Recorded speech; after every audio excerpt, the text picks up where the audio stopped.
सत्यम शिवम सुंदरम। चलिए साथियों, जीव विज्ञान की श्रृंखला में एक बार फिर से आपका स्वागत है। और इसी कड़ी में आज हम देखते हैं अगले कोशिकांग को, लाइसोसोम्स जिसका नाम है या जिसको कहते हैं लयनकाय। जैसा कि आप सभी जानते हैं, अभी हमारी सेल ऑर्गेनेल्स टॉपिक के अंतर्गत श्रृंखला जो है वो चल रही है। तो इसी में अगला कोशिकांग हम देखते हैं लयनकाय या लाइसोसोम। ठीक है, वही पहले खोजकर्ता को देखेंगे।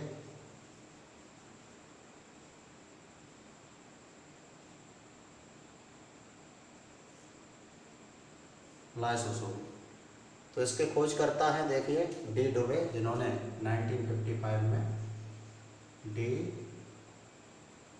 डुबे, कब 1955।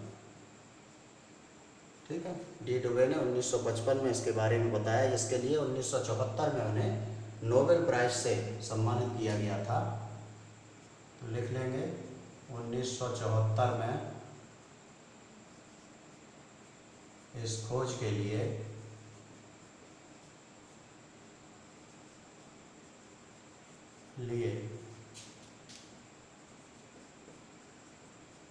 नोबेल पुरस्कार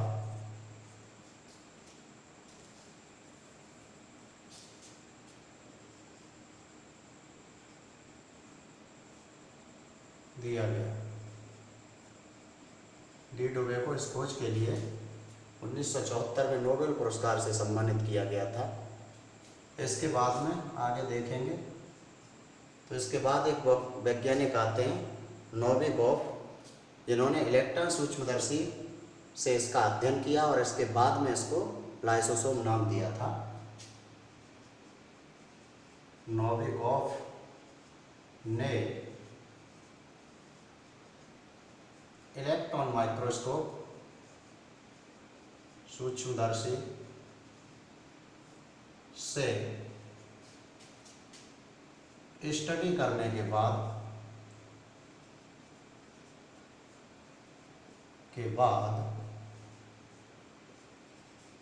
लाइसोसोम नाम दिया।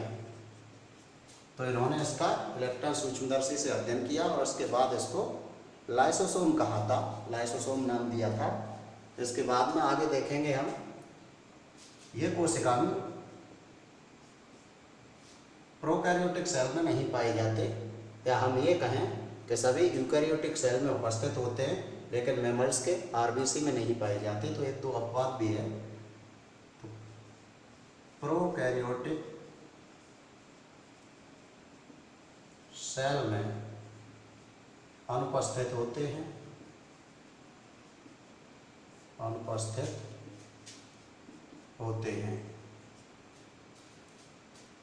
ठीक है, आगे देखते हैं। इसके बाद हम प्लांट सेल में देखें तो सर्वप्रथम एक वैज्ञानिक है पी मेटाइल। तो सर्वप्रथम P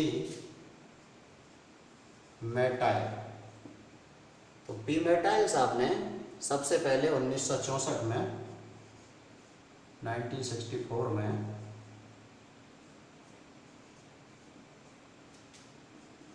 plant cell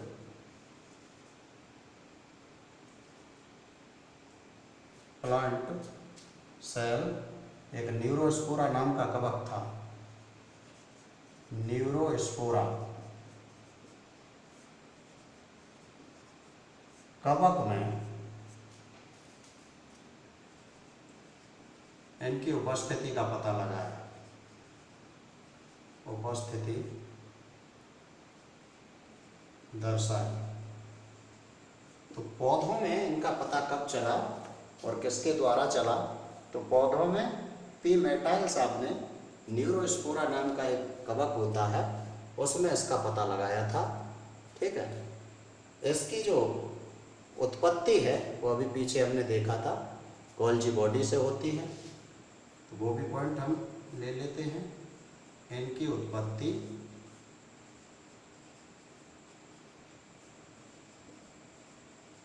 Golgi body से होती है।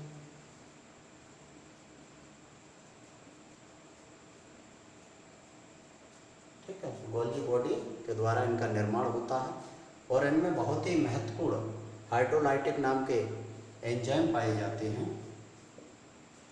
तो इनमें हाइड्रोलाइटिक या हाइड्रोलिटिक एंजाइम लगभग 24 एंजाइम इनमें पाए जाते हैं और ये एंजाइम बड़ा ही तीव्र होते हैं। तो ये एंजाइम पाए जाते हैं। सबसे महत्वपूर्ण सवाल इसमें देखिए कौन कौन से हमारे बनते हैं। तो चलिए हम उसको साफ दिखाई दे इसलिए ऊपर से लिखते हैं। तो यहाँ से एक सवाल बनता रहता है हमेशा, विशेष महत्वपूर्ण सवाल है, ध्यान से नोट करके रखिएगा। पूछा जाता है कि लाइसोसोम किस कोशिकांग को आत्महत्या की थैलियाँ कहा जाता है। तो वो कोशिकांग हमारा लाइसोसोम है। क्यों आत्महत्या की थैलियाँ कहा जाता है? वैसे तो ये टूट फूट की जो चीज़ें होती हैं या कोशिका में टूट फूट हो जाती है उसको ये फैगोसाइटोसिस के द्वारा, पिनेटोसाइटोसिस के द्वारा समाप्त कर देते हैं कोशिका के अंतर्गत, या हम सीधी भाषा में ये कहें कि ये कोशिका की साफ सफाई करते हैं। लेकिन कभी कभी जब ये कोशिका में फट जाते हैं तो पूरी कोशिका का ही पाचन कर डालते हैं और पूरी कोशिका की डेथ हो जाती है। इसलिए इन्हें कोशिका की सुसाइडल बैग या आत्महत्या की थैलियाँ या फिर एटम बम तमाम नाम आते हैं। तो उस पॉइंट को हम आगे लेते हैं। देखिए अगले पॉइंट में, तो लाइसोसोम को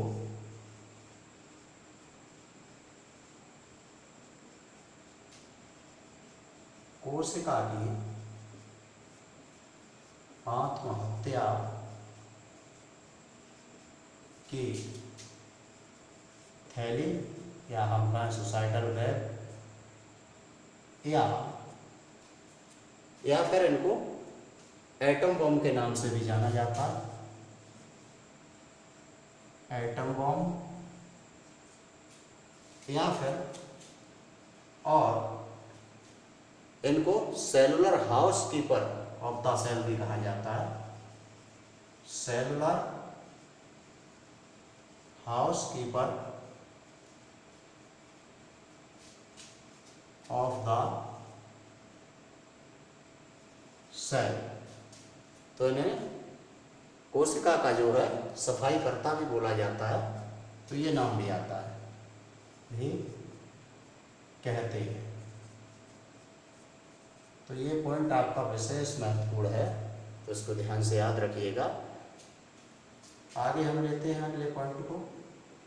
अब देखिए जो लाइसोसोम है इनका कोई निश्चित आकार नहीं होता कोशिका के अंतर्गत, तो इसलिए इनको पैलियोमॉर्फिक ऑर्गेनेल भी माना जाता है। लाइसोसोम का कोई निश्चित आकार नहीं होता,